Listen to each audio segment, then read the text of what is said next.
دنیا کے بڑے بڑے جو سالار ہیں ان کے افواج کے، ان سے میں ملا تو ان سے میں نے پوچھا کہ تمہارے نزدیک سب سے اہم کام کون سا ہے؟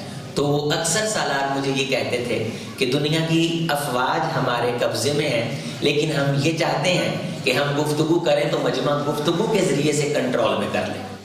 اب گفتگو یہ ایک ایسی چیز ہے، جملہ ایک ایسی چیز ہے، بیان ایک ایسی چیز ہے کہ جو وقتی طور پہ بعض دفعہ ان من البیان لسحرا اپنے سامعین پہ ایک جادو کی سی کیفیت طاری کر دیتی ہے، اور خطیب پورے مجمع کو اپنی مٹھی میں وہ بند کر لیتا ہے۔ اور جو قائد ہوتے ہیں، لیڈر ہوتے ہیں، سیاستدان ہوتے ہیں، ان کے اندر اگر گفتگو کا ملکہ ہو تو پھر وہ مجمع کے اندر بڑی جلدی پذیرائی حاصل کر لیتے ہیں۔ جو مجمع کو انگیخت کرنا جانتے ہیں، ابھارنا جانتے ہیں، تحریض اور تحریک دینا جانتے ہیں۔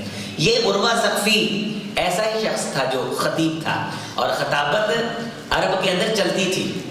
یہ خطابت اب ہمارے اندر ہی نہیں ہے، اس سے پہلے وہ خطبے دیتے تھے، لوگوں کو اکٹھا کر کے کسی کی شان بیان کرتے تھے، کسی کی سخاوت پہ شاعری کہتے تھے۔ تو اس دور میں جو خطابت اور بلاغت کے عروج کا دور ہے، یہ عروہ ثقفی اس دور میں ایک چمکتا ہوا ستارہ تھا۔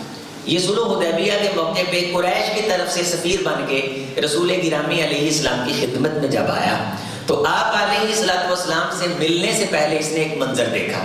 اب یہ جب بولتا تھا نا تو قیصر و کسریٰ کے ایوانوں میں بھی خم ٹھونک کے اس کی گفتگو کو سنا جاتا تھا۔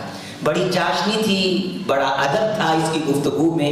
اس نے پرانے دیوان اور تاریخیں پرکھی ہوئی تھیں، یہ بندوں کو چھیڑ کر کے ابھارنا جانتا تھا۔ اب اس نے دنیا پھیری تھی، قیصر و کسریٰ کے ایوانوں میں بھی یہ سفیر بن کے گیا تھا، اور یہاں بھی صلح حدیبیہ کے موقع پہ صحابہ کرام اللہ کے رسول صلی اللہ علیہ وسلم کے ساتھ کسی بلڈنگ کوٹھی بنگلے کے اندر نہیں بلکہ ایک میدان کے اندر بیٹھے ہوئے ہیں جہاں صرف ایک درخت کا سایہ۔ اب جب یہ وہاں آتا ہے تو دیکھتا ہے کہ رسول رحمت علیہ السلام کو پسینہ آتا ہے، تو صحابہ کرام اپنے ہاتھوں سے اس پسینے کو صاف کرتے ہیں۔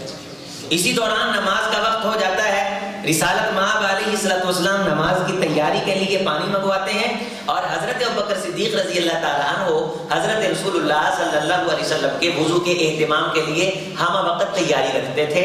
حضرت ابوبکر صدیق رضی اللہ تعالیٰ عنہ کے پاس چمڑے کا ایک لوٹا ہوتا تھا۔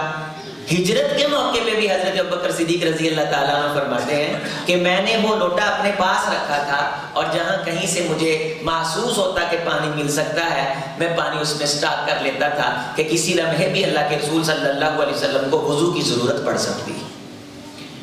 تو آپ علیہ السلام کو اس حدیبیہ کے میدان میں جب وضو کروانے کی تیاری کی گئی تو عروہ ثقفی اپنی آنکھوں سے دیکھتا ہے کہ جو پانی کائنات کے امام کے جسم کو مس کر لیتا ہے، صحابہ اسے زمین پہ نہیں جانے دیتے، اسے ہاتھوں پہ اٹھا لیتے ہیں۔ اسی دوران رحمت کائنات علیہ السلام دفع البزاق اپنا لب پھینکتے ہیں، بخاری شریف کے یہ جملے ہیں۔